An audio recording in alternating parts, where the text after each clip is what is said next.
Yeah, we here. What's up, y'all? Back at it once again, and this is a summary video to the Jackson Citizens Advisory Council.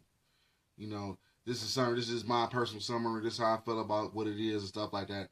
I always do this when I end type of series. So we've been subscribing for the channel for a long time. You know what I'm saying? For a minute since the get go. First of all, I like to give credit to the ancestors because things been moving, going good. I can't complain. You see I'm out here in the grassroots doing my little thing, whatever. Gonna go do some more meetings, gonna keep that up too. And so just getting the answers, give me the power and ability to go through what need to be go through. And second of all, I thank y'all the subscribers, man. The list been growing, man. And I'm grateful for that. I'm gonna keep on pushing. I got some new ideas, some creative stuff about to come down the pipeline. But that's not here or there. Let's get into this group. As you seen, they had a nice little turnout. You know what I mean? It was in the first ward of the city, which is the black ward. You know what I'm saying? Where most of the African Americans, so-called African Americans, stay at. So you would think it would have been a bigger turnout. It was at a nice church, a well-known church in the community, and you think it would have been a bigger turnout and whatnot, but things like that didn't happen. Well, it did happen. It was pretty nice for what it was. You know what I'm saying? The room was pretty. It wasn't packed, but it was getting there. The group seems to have a pretty nice dynamic going on.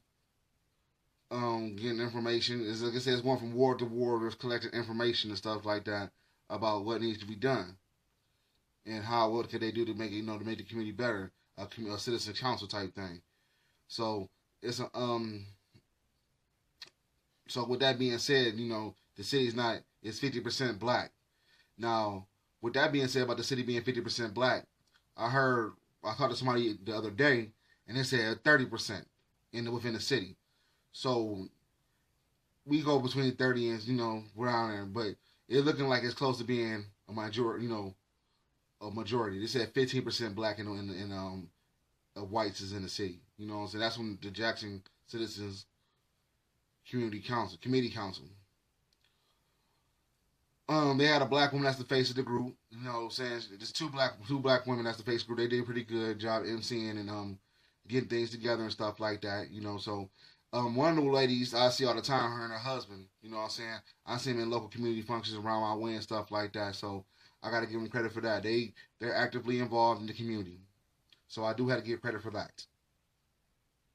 You know what I mean?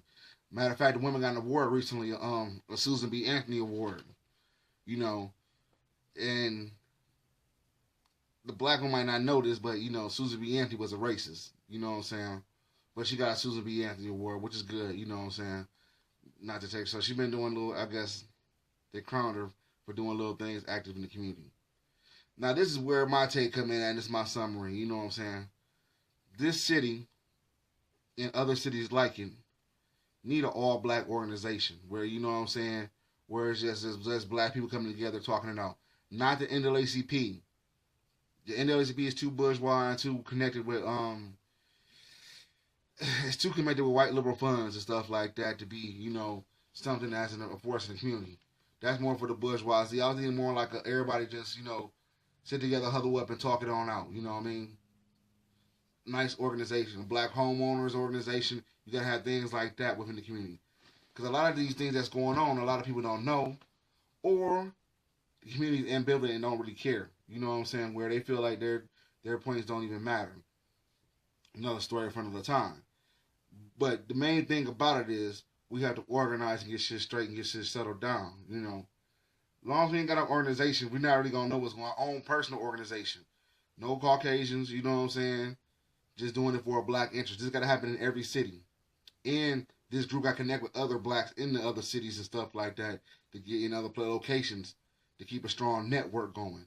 You know what I'm saying? So we can reinforce things, I say many times in my video that if you go back 100 years ago, there was many grassroots organizations. The most important of them all, in the United States, really worldwide, will be the UNIA. And the way they had stuff where I can be from Michigan and I can touch down and talk to another cat in Kansas. You feel what I'm trying to say? I'm just using an example. I can talk to another cat in Kansas, you know what I'm saying, and still be good. This is another thing we had too called the Green Book, where we had the same thing. But it all got to start first in your local area. You know what I'm saying? A building up a black community, a black organization with some structure. You know what I'm saying? With some structure. You know, that's going to have something that can be passed down perpetual. That's what the UNIA was really designed for, was to be passed down perpetually. If you look at this book, The Philosophy of African Leadership, edited, by Tony Martin, about UNIA, how he came down, he talked to the old presidents of the UNIA that was alive at the time and stuff like that, and they was breaking down the schools and stuff that Marcus Garvey had for leadership. In a chapter said the UNIA is a trust for the black race to be used perpetually. You know what I'm saying?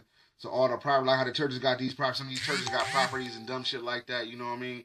Not really dumb stuff, but, got properties and stuff that people done signed over. Then in the churches that perpetually goes to the church, that's what the UNIA was supposed to be, for the black race. Other races have these things. Within the city I'm in, where, the Jackson Citizen Committee, Advisory Committee, you know what I'm saying, Council, they got the PNA Hall here, you know what I'm saying? That's the Polish National Alliance. They got a couple other races. The Jews got their own synagogues and things of that nature here, you know what I'm saying? Not knocking them, you know what I'm saying?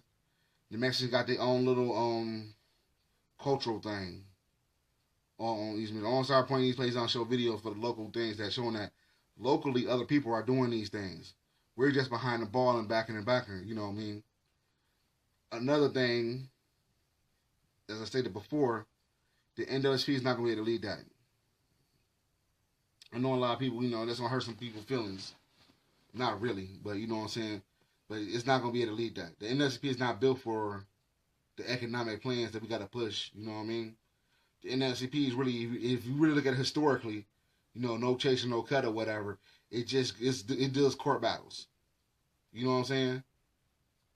That's what the NAACP does. It does court battles. Historically. And you don't need to go into what you think about doing, but historically, that's what it is. You know what I'm saying? That's what it does. It don't deal with nothing with economics. That's why it almost fell off in the 30s. That's why W.E. Du Bois said what he said on his way out the door. You know what I'm saying? When they kicked him out in 1934. It's not, if you don't control the economics, ain't no sense of controlling the politics and shit. You got to depend on other people to get your lawyers.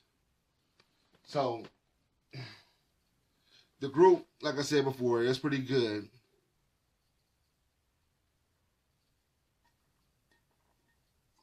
But what is personally needed here, in this city and other cities just like it, is an all-black organization where black people come together and discuss the politics and the businesses of it. You know what I'm saying? That you got to do. Anyway, this is Koski, a fun day. Saying peace. Thank you for subscribing to the channel. Got more videos coming on, some history stuff. I've been kind of slacking on that. You know what I'm saying? Some history stuff, and we're gonna kick it from there. Peace.